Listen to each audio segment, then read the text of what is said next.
আসসালামু আলাইকুম আমার ভ্রমণ প্রিয় বন্ধুরা। আমাদের এবারের ভ্রমণ গল্প সীতাকুণ্ড। সীতাকুণ্ড চট্টগ্রাম বিভাগের এমন একটি উপজেলা যেখানে রয়েছে পাহাড়, সমুদ্র, ঝর্ণা, ট্রেল, লেক, সব কিছুর সংমিশ্রণ। আমরা এই ভিডিওতে আপনাদের দেখানোর চেষ্টা করব একদিনে সীতাকুণ্ডুর কোন কোন জায়গা ঘুরবেন, কোথা থেকে যাবেন, কি খাবেন, কত টাকা গাড়ি ভাড়া এবং মেল ট্রেনে ভ্রমণের তিক্ত অভিজ্ঞতা সব কিছু থাকছে এই ভিডিওতে। তো চলুন দেরি না করে শুরু করা যাক আমাদের সীতাকুণ্ড ভ্রমণ গল্প। আমাদের এবারে সীতাকুণ্ড ট্যুরের যাত্রা শুরু হতে যাচ্ছে ঢাকার কমলাপুর রেলওয়ে স্টেশন থেকে। রাত 11টার মেল এক্সপ্রেসে করে আমরা যাব ঢাকা টু সীতাকুণ্ড। সেক্ষেত্রে মেল ট্রেনের টিকিট অনলাইনে বিক্রি হয় না, তাই আমরা 2 থেকে 3 ঘন্টা আগে চলে আসলাম স্টেশনে, কিন্তু তারা 10টার আগে কোনো টিকিট দিবে না, তাই লাইনে দাঁড়িয়ে আছি। দীর্ঘ একটা সময় লাইনে দাঁড়িয়ে থাকার পরে অবশেষে আমরা টিকিট সংগ্রহ করলাম। তো মেল এক্সপ্রেসে ঢাকা থেকে সীতাকুণ্ডগামী ট্রেনের ভাড়া 125 টাকা per person. So viewers, mail ট্রেনে ভ্রমণের ব্যাড এক্সপিরিয়েন্সগুলো এখান থেকেই শুরু। যদিও আমাদের ট্রেনটি রাত 11টায় ছাড়ার কথা, কিন্তু ট্রেনটি আমাদের স্টেশনে আসছে রাত 12টা বাজে। এছাড়াও আজকে দিনটি ছিল বৃহস্পতিবার, তাই প্রচুর পরিমাণে মানুষের সমাগম। আপনারা দেখতেই পাচ্ছেন যে ট্রেনের উপরেও মানুষ উঠে গেছে। তাই সকল ট্রাভেলারদের বলছি অন্তত বৃহস্পতিবারে মেল ট্রেনটা অ্যাভয়েড করার জন্য। প্রিয় ভিউয়ার্স, দেখতেই পাচ্ছেন ট্রেনের ভিতরের অবস্থা। তো এই মেল ট্রেন স্টেশনে আসার আগেই এই স্টেশনের পথশিশুরা এই সিটগুলো দখল করে রাখে এবং তাদের কাছ থেকে কিছু টাকা দিয়ে এই সিট আমাদের কিনে নিতে হয়। অনেক দর কষাকষির পরে তাদের থেকে আমরা 4টি সিট 300 টাকা কিনে নেই। এই হচ্ছে মেল ট্রেনের অবস্থা। আমাদের ট্রেনটি কমলাপুর রেলওয়ে স্টেশন থেকে ছাড়ে রাত 1টায়, যে ট্রেনটি ছাড়ার কথা ছিল রাত 11টায়। আর এখন সময় রাত 2:30। আমরা এখন আছি ভৈরব স্টেশন। তো এখানে ট্রেনের সিগন্যালের জন্য কিছুক্ষণ বিরতি দেওয়া হয় আর সবাই এখান থেকে নাস্তা করে নিচ্ছে। আর হ্যাঁ, আমরা একটি ডে ট্যুরে যাচ্ছি, কিন্তু যাত্রাপথে আমাদের অনেক দেরি হয়ে গেল। জানি না সকাল কয়টায় এই ট্রেন পৌঁছাবে।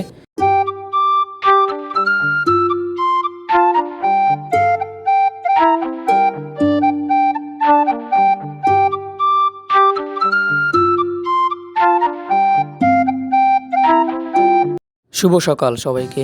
এখন সময় সকাল 9টা 45 মিনিট আর আমরা ইতিমধ্যে এসে পৌঁছেছি সীতাকুণ্ড রেলওয়ে স্টেশন। যে ট্রেনটি সচরাচর 7টা থেকে 7:30টার মধ্যে এসে পৌঁছায়। আপনারা দেখতেই পাচ্ছেন প্রায় কয়েক হাজার যাত্রী এই স্টেশনে নেমেছে। এদের মধ্যে বেশিরভাগই হচ্ছে ট্রাভেলার। তো ট্রেন কর্তৃপক্ষ খুব ভালো করে জানে যে এই বৃহস্পতিবার বেশিরভাগ ট্রাভেলাররাই এখানে এসে থাকে। আর এখানে যাদেরকে দেখতে পাচ্ছেন সবাই ট্রাভেলার। তো সবাই খুবই ক্ষিপ্ত এত দেরি করে ট্রেনটি স্টেশনে আসার কারণে। সো ভিউয়ার্স, আমরা এখন চলে আসলাম ভোজনবাড়ি নামক একটি রেস্টুরেন্টে। স্টেশনের ঠিক পাশেই এটার অবস্থান। আমরা এখান থেকে ফ্রেশ হয়ে সকালে নাস্তা করে আমরা আমাদের প্রথম গন্তব্যস্থান যে চন্দ্রনাথ পাহাড় সেখানে চলে যাব। তো এখানকার নাস্তার মান মোটামুটি ভালোই। তো আপনারা যারা আসবেন তারা চাইলে স্টেশন থেকে নেমেই ঠিক তার পাশেই এই রেস্টুরেন্টটি পেয়ে যাবেন। তো এখান থেকে সকালে নাস্তা করে আপনারা আপনাদের গন্তব্যস্থানে চলে যেতে পারেন। তো সকালে নাস্তা করে এই সীতাকুণ্ড বাজার থেকে আমরা একটি সিএনজি নিয়ে চলে যাচ্ছি আমাদের প্রথম গন্তব্যস্থান চন্দ্রনাথ পাহাড়। আমাদের ভাড়া পড়ছে পার পারসন 20 টাকা করে। চন্দ্রনাথ পাহাড়ে ওঠার আগে আপনারা এখানে কিছু দোকান পেয়ে যাবেন। আপনারা আপনাদের বাড়ির জিনিসপত্রগুলো এখানে রেখে যেতে পারেন। এছাড়াও বাস আছে, সেগুলো আপনার ভাড়া নিতে পারেন এবং অবশ্যই পানি এবং হালকা খাবার নিয়ে যাবেন, কারণ উপরে জিনিসের দাম অনেক বেশি। শুরু হয়ে গেল আমাদের ট্রেকিং জার্নি।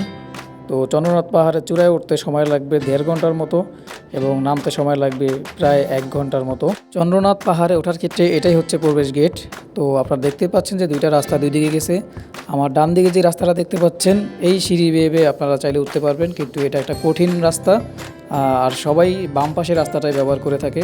তো আমরাও বাম পাশের রাস্তাটাই ব্যবহার করব, কারণ বাম পাশ দিয়ে তুলনামূলক সহজেই ওঠা যায়। তো কিছুটা পথ ওঠার পরে আমরা সেই মন্দিরের দেখা পেলাম, কিন্তু অনেক দূর থেকে। আপনারা দেখতেই পাচ্ছেন ওই যে একটা লাল মন্দির দেখা যাচ্ছে, ওটাই হচ্ছে প্রথম মন্দির। তো আমরা যাচ্ছি। অনেকেই মন্দির ঘুরে তারা নেমে যাচ্ছে, কারণ তারা অনেক সকালে এখানে এসেছিল আর আমাদের তো অনেক দেরি হয়েই গেল। তো যাওয়া যাক। প্রায় অনেকটা পথ ওঠার পরে আপনারা এরকম একটি ছোট ঝর্ণা দেখতে পারবেন এবং এখানেও 2টি রাস্তা রয়েছে। ডান পাশটি দিয়ে মানুষ উপরে থেকে নামতেছে আর ঠিক বাম পাশে একটা রাস্তা রয়েছে, এটা দিয়েই খুব সহজভাবেই ওঠা যায়। তো আমি দেখানোর চেষ্টা করছি, এই হচ্ছে সেই বাম দিকের রাস্তা। সবাই এটা দিয়ে উঠে, আমরাও এটা দিয়েই উঠব। আমি এখন পাহাড়ের ঠিক কোল ঘেঁষে দাঁড়িয়ে আছি আর দেখতেই পাচ্ছেন যে কি খাড়া পাহাড়। তো এই জায়গাটা খুবই ডেঞ্জারাস, আপনারা খুব সতর্কতার সাথে এখান দিয়ে যাবেন। তো আমি প্রথম যখন 2021 সালে এখানে আসি তখন এই জায়গাটা দিয়ে বেশ ওঠাটা কষ্টকর ছিল। আর এখন দেখতে পাচ্ছি যে পাশ দিয়ে সুন্দর করে রাস্তা কেটে দেওয়া হয়েছে, তো মানুষ খুব সহজেই উঠতে পারতেছে এখান দিয়ে। তোমার অনুভূতি কি ভাই? আর ওইটা খুবই ভালো। হ্যাঁ, শুধু শৈলের জন্য আমার মায়া হচ্ছে। পোলাবন্ধি আপায় গেছে সাকিব। জি ফাইন, একদম ফাইন। একদম। আমাদের কি খবর? উপভোগ করছি আমরা। বিপদ কি তোমার ফিলিংসটা বলো দি।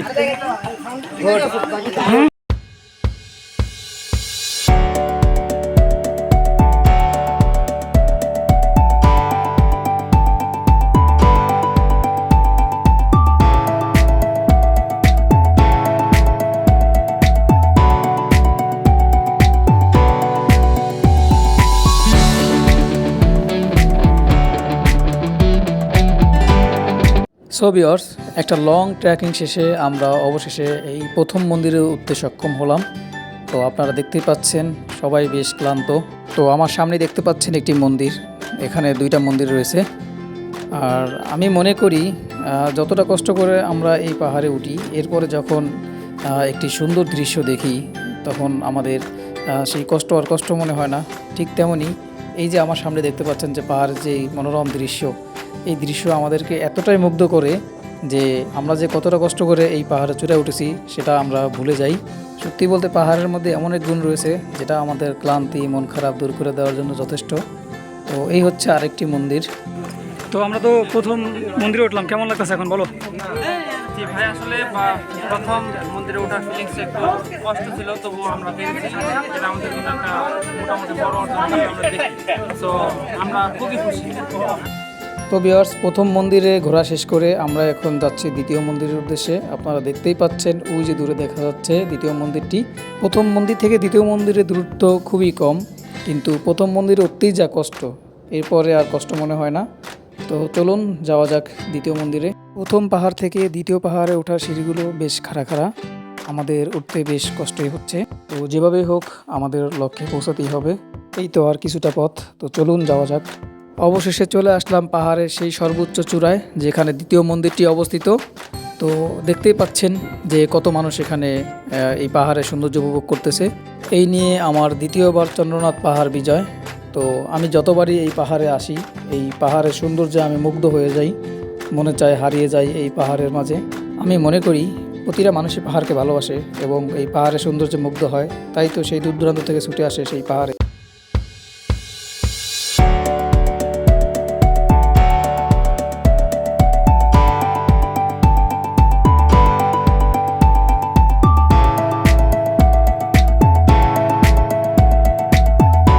প্রিয় ভিউয়ার্স, এবার পাহাড়ে ঘুরতে এসে যে পাহাড়ের সৌন্দর্যে এতটা মুগ্ধ হব তা কল্পনাও করিনি। কারণ আপনারা দেখতেই পাচ্ছেন যে কিছুক্ষণ আগেই এক মুষলধারে বৃষ্টি উপভোগ করলাম। তো বৃষ্টির পরে মেঘে পুরো পাহাড় ঢেকে আছে। ঠিক কয়েক মিনিট আগে আমরা পাহাড়ের একটা রূপ দেখেছি, ঠিক বৃষ্টির পরে এখন দেখতে পাচ্ছি আরেকটা রূপ। এটা আমাদেরকে পুরাই মুগ্ধ করছে। তো হঠাৎ বৃষ্টি চলে আসাতে আপনাদেরকে দ্বিতীয় পাহাড়ের সৌন্দর্য ওইভাবে আমরা ভিডিও করে দেখাতে পারিনি, কিন্তু আমরা বৃষ্টিতে ভিজে বেশ উপভোগ করেছি। কোন আপনার ফিলিংসটা বলেন ভাই? এরকম একটা জায়গায় বসে বিড়ি খেতে কেমন লাগে ভাই? হ্যাঁ, মেঘের মধ্যে আপনি তো গিনেস বুকে নাম লাগাইবেন ভাই। পাহাড় থেকে কিছুটা পথ নিচে নামলেই আপনারা একটি বটতলা পাবেন। সেই বট গাছের নিচে দেখতে পাবেন যে বাহারি রঙের পাহাড়ি ফল, লেবু, আরও অন্য অন্য পাহাড়ি জিনিসপত্র আছে। তো আপনারা এগুলো ট্রাই করতে পারেন। আর এখানে গেলে আপনারা অবশ্যই লেবুর পিকনিকটা খাবেন, এটা খুবই সুস্বাদু। আমি এখানে দুইবার গিয়েছি, দোনোবারই এই লেবুর পিকনিকটা খেয়েছি, এটা খুবই মজাদার। সো ভিউয়ার্স, আপনাদেরকে আরও একটি বিষয় অবগত করতে চাই, সেটা হচ্ছে এই পাহাড় থেকে নামলে আপনারা এই বটতলাতেই সিএনজি স্ট্যান্ড পাবেন। তো এখানে অনেক সিএনজি রাখা আছে, আপনারা এখান থেকে চাইলে সিএনজি রিজার্ভ করে ইকো ট্যুরিজম আছে, সেখানে 2টি ঝর্ণা আছে, আপনারা চাইলে সেটাও এই সিএনজিওয়ালার সাথে কন্ট্যাক্ট করে ওভাবে যেতে পারেন। কিন্তু আমরা যেহেতু ট্রেকিং ট্যুরে এসেছি, আমরা হেঁটে হেঁটেই নামবো। তো নামার ক্ষেত্রেও 2টা রাস্তা, দুই পাশ দিয়ে গিয়েছে। একটা ডান পাশে রয়েছে, সেটা দিয়ে আপনারা হেঁটে হেঁটে নামতে পারবেন, আর অপোজিটে যেটা আছে ওটা দিয়ে আপনারা সিএনজিতে করে চলে যেতে পারেন সেই পার্কে। তো নিচে নামার সময় হাতের বাম পাশে একটা সাইনবোর্ড দেখতে পাবেন, অবশ্যই এই সতর্কবার্তাটা আপনারা দয়া করে পড়ে নেবেন। আর যেহেতু বৃষ্টি নামছে এবং নিচে নামার সিঁড়িগুলো খুব খাড়া খাড়া এবং খুব পিচ্ছিল হয়ে আছে, এজন্য অবশ্যই সাবধানতা অবলম্বন করবেন, কারণ যে কোনো সময় আপনারা স্লিপ খেয়ে পড়ে যেতে পারেন। এজন্য নামার সময় অবশ্যই ধীরে সুস্থে নামবেন। Hello, how are you? Where are you from? Sudan. Sudan. Hello. Hello, how are you? I'm fine. And you? I'm good.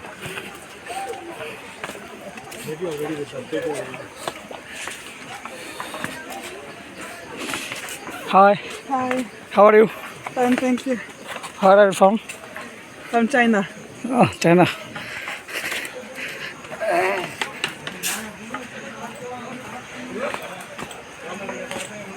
তো নিচে নামতে নামতে হঠাৎ করে দেখা হয়ে গেল বানরের সাথে।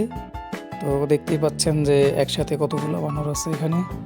তো এরা খুবই ডেঞ্জারাস, আপনি যদি এদেরকে ঢিল মারেন এরা পাথর ছুড়বে, এরা হচ্ছে এরকম। তো খাবার দিলে এরা খাবার খায়। তো অনেক সময় দেখা যায় অনেকের অনেক কিছু নিয়ে টান মারে। তো বানরের বান্দরামি তো বোঝে নেই, তবে দেখতে বেশ কিউট লাগছে। ছোটো ছোটো বানরগুলো লাফালাফি নাচানাচি, দূর থেকেই দেখবেন, ভুলেও এদের কাছে যাওয়ার চেষ্টা করবেন না, তাহলে আঘাত করে এরা। তো নিচে নামার সময় অথবা উপরে ওঠার সময় আপনারা এরকম ছোটো ছোটো অনেক মন্দির দেখতে পাবেন। তো আপনারা চাইলে এগুলো ঘুরে দেখতে পারেন। তো এই মন্দিরটা হচ্ছে অনেক নিচে অবস্থিত, দেখতে পাচ্ছেন যে সিঁড়ি দেওয়া আছে। আপনারা চাইলে এই মন্দিরটিও ঘুরে দেখতে পারেন। তো আমরা হাঁটতে হাঁটতে একদম নিচে নেমে আসলাম, সামনেই রয়েছে সিএনজি স্ট্যান্ড। তো সেখান থেকে আমরা চলে যাব আমাদের পরবর্তী গন্তব্যস্থানে। তো চলুন যাওয়া যাক। আমরা এখন যাচ্ছি আমাদের পরবর্তী গন্তব্যস্থান রূপসী ঝর্ণা। তো চন্দ্রনাথ পাহাড় থেকে নেমে আমরা সিএনজি রিজার্ভ করতে চেয়েছিলাম, কিন্তু সেক্ষেত্রে তারা ভাড়া অনেক বেশি চায়। আপনারা চাইলে সেখান থেকে দরদাম করে সরাসরি রূপসী ঝর্ণা চলে যেতে পারেন, কিন্তু আমরা চন্দ্রনাথ পাহাড় থেকে সরাসরি চলে আসি সীতাকুণ্ড বাজারে। সেখান থেকে মাত্র 250 টাকা একটি সিএনজি রিজার্ভ করে এখন চলে যাচ্ছি রূপসী ঝর্ণাতে। আপনাদের হাতে পর্যাপ্ত সময় থাকলে আপনারা সীতাকুণ্ড বাজার থেকে আগে যাবেন গুলিয়াখালী সি বিচ, সেখান থেকে ঘুরে এসে পরে যাবেন রূপসী ঝর্ণা। মাত্র 30 মিনিটের একটি জার্নি শেষে আমরা এখন চলে আসলাম রূপসী ঝর্ণা। তো আমরা এখন যেখানটাতে আছি এটাই হচ্ছে সিএনজি স্ট্যান্ড। তো এটা ঠিক রেল লাইনের সাথেই অবস্থিত, আর সামনে কিছুটা পথ আমাদের হেঁটে যেতে হবে, কারণ সামনে রেল লাইন। আর দেখতেই পাচ্ছেন যে এই রেল লাইনটি হচ্ছে ঢাকা থেকে চট্টগ্রামগামী রেল লাইন। রেলওয়ের মাধ্যমেই আমরা সকালে মেল এক্সপ্রেসে ঢাকা থেকে সীতাকুণ্ড এসে পৌঁছেছি। তো চলুন যাওয়া যাক আমাদের গন্তব্যস্থানে। রেল লাইন থেকে মাত্র 5 মিনিট সামনে হেঁটে আসলেই দেখতে পাবেন এই জায়গাটি। তো এখানে সবাই যার যার ব্যাগ এবং সাথে থাকা অন্যান্য ভারী জিনিসপত্রগুলো এখানে রেখে যাচ্ছে এবং দুপুরের খাবার অর্ডার দিয়ে যাচ্ছে। তো আমরা এখন খাবো না, আমরা এখন অর্ডার দিয়ে যাচ্ছি। আমরা এখন রূপসী ঝর্ণা যাব, সেখান থেকে গোসল করে ফিরে এরপরে আমরা আমাদের দুপুরে লাঞ্চ করব। রূপসী ঝর্ণা যেতে হলে আপনাদের 20 টাকা করে টিকিট কাটতে হবে। তো এখানে লেখা হচ্ছে একটা পার্ক, তো যাবো ঝর্ণায় কাটতে হলো পার্কের টিকিট, কিছুই বুঝলাম না। এই হচ্ছে পার্কে প্রবেশের গেট, দেখতে পাচ্ছেন কত সুন্দর একটা গেট করেছে তারা। তো আমি বলতে চাই যে বাংলাদেশে সিন্ডিকেট নাই এমন কোনো জায়গা নাই। এখানে আমরা যাব একটি ঝর্ণা দেখতে, তো সেক্ষেত্রে কী জন্য আমাদের টিকিট কাটতে হবে এটা আমরা জানলাম না, আর জিজ্ঞেস করে তাদের সাথে তর্কেও জড়াতে চাইলাম না। এক কথায় প্রাকৃতিক নিদর্শনগুলো নিয়েও তারা এখন ব্যবসা শুরু করে দিয়েছে। তো এই বর্ষার মৌসুমে প্রচুর পরিমাণে মানুষ এই ঝর্ণায় এসে থাকে। তো আপনারা চিন্তা করেন যে কী পরিমাণে টাকা তারা এখান থেকে ইনকাম করতেছে। সর্বোপরি চাঁদাবাজ মুক্ত বাংলাদেশ গড়ে উঠুক, এটাই কামনা করি। তো চলুন এবার সামনে যাওয়া যাক। আপনাদের জন্য কিছু সতর্কবার্তা দেওয়া আছে, এটা অবশ্যই আপনারা মেনে চলবেন। খুব সুন্দর একটা লেখা, মনে রাখবেন অতি আনন্দ যেন বিষাদের কারণ না হয়। অবশ্যই আমরা প্রায় সময় দেখে থাকি যে যখন মানুষ ট্রাভেলে আসে তখন অতি আনন্দের ঠেলায় অনেক দুর্ঘটনা ঘটে থাকে। তো অবশ্যই আমরা এসব সতর্কবার্তা মেনে চলবো এবং অতি আনন্দের জন্য যেন আমাদের জীবনে বিষাদ নেমে না আসে সেদিকে খেয়াল রাখবো। তো এখানে দুইটা রাস্তা, একটা ডান দিকে একটা বাম দিকে। আমরা এই বাম দিকে রাস্তা ধরে সামনে এগোবো।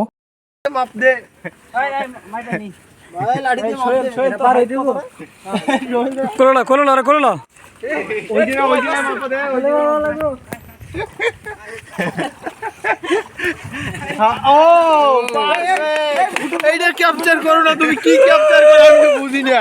এই যে আমাদের একটা খোকা বাবুরে কোলে নিছে না।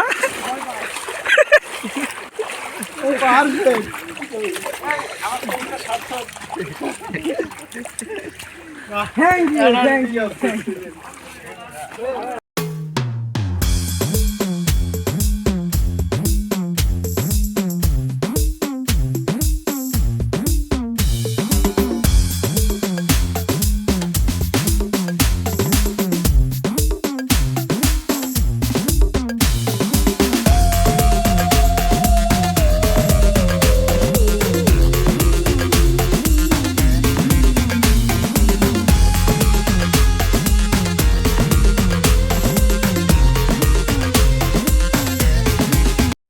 30 মিনিটের একটি ট্রেকিং শেষে আমরা অবশেষে চলে আসলাম আমাদের সেই কাঙ্ক্ষিত স্থানে।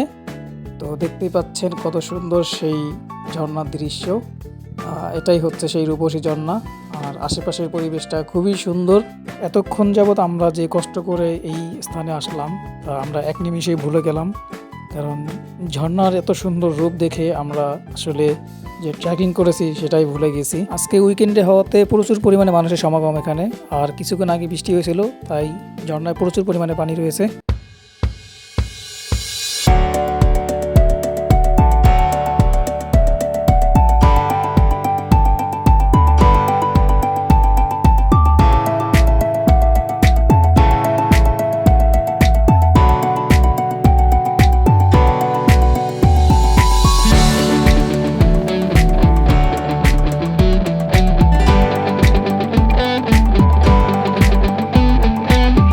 আমরা এখন অবস্থান করছি ঝর্ণার ঠিক উপরের ধাপে। তো আপনারা দেখতেই পাচ্ছেন যে এখানে অনেক মানুষ রয়েছে। তো এখানে তারা একটা সাইনবোর্ড আনিয়ে দিয়েছে যে সামনে জায়গাগুলো খুব ডেঞ্জারাস, কিন্তু আমি ভিডিও ক্যাপচার করিনি, কিন্তু আমি অনেকটা সামনে গিয়েছিলাম, এরপরে আবার ফিরে এসেছি। এখান থেকে আরও প্রায় আধা ঘন্টা ট্রেকিং করলে সামনে আরও একটি ঝর্ণা রয়েছে, কিন্তু সামনের জায়গাগুলো পুরোটাই ঝুঁকিপূর্ণ এবং প্রশাসন থেকে নিষেধাজ্ঞা দেওয়া আছে, তাই আমরা আর সামনে এগোলাম না। কিন্তু অনেকেই এই নিষেধাজ্ঞা অমান্য করে সামনে এগিয়ে থাকে। তো আমরা এখান থেকেই পুরো ঝর্ণাটাকে এনজয় করলাম। দেখতেই পাচ্ছেন যে সবাই ঝর্ণার শীতল পানিতে এই সুন্দর মুহূর্তটি উপভোগ করতেছে। ঝর্ণায় গোসল শেষে এখন আমরা ফিরে যাচ্ছি, আর দেখতেই পাচ্ছেন একটি বাইসাইকেল নিয়ে যাচ্ছে ঝর্ণা বিজয় করতে। আর এখনও প্রচুর পরিমাণে মানুষ ঝর্ণায় প্রবেশ করতেছে। প্রায় সন্ধ্যা হয়ে এলো, আর দেখতে পাচ্ছেন এখনও অনেক মানুষ ঝর্ণায় প্রবেশ করতেছে। তো আজকে আমাদের প্ল্যানে 3টি স্পট ছিল, যথা চন্দ্রনাথ পাহাড়, গুলিয়াখালী সি বিচ এবং এই রূপসী ঝর্ণা, কিন্তু সময় সাপেক্ষে আমরা গুলিয়াখালী সি বিচ যেতে পারিনি। ট্রেন মিস করার কারণে মূলত আমরা একটা স্পট কভার করতে পারিনি। আর না যেতে পেরে আফসোস হচ্ছে না, কারণ যারাই গুলিয়াখালী গিয়েছিল তারাই বলছে যে ভাই না গিয়ে ভালো করেছেন, প্রচুর পরিমাণে কাদা ছিল, তারা ওই জায়গাটা উপভোগ করতে পারেনি সেভাবে। আমরা এখনও দুপুরের খাবার খাইনি, তো এখন ফিরে গিয়ে আমরা দুপুরের খাবার খাবো, দেন রাতের বাসে আমরা ঢাকায় ফিরে যাব। সবাই ভালো থাকবেন, ভুল ত্রুটি হলে ক্ষমার সুন্দর দৃষ্টিতে দেখবেন। আল্লাহ হাফেজ।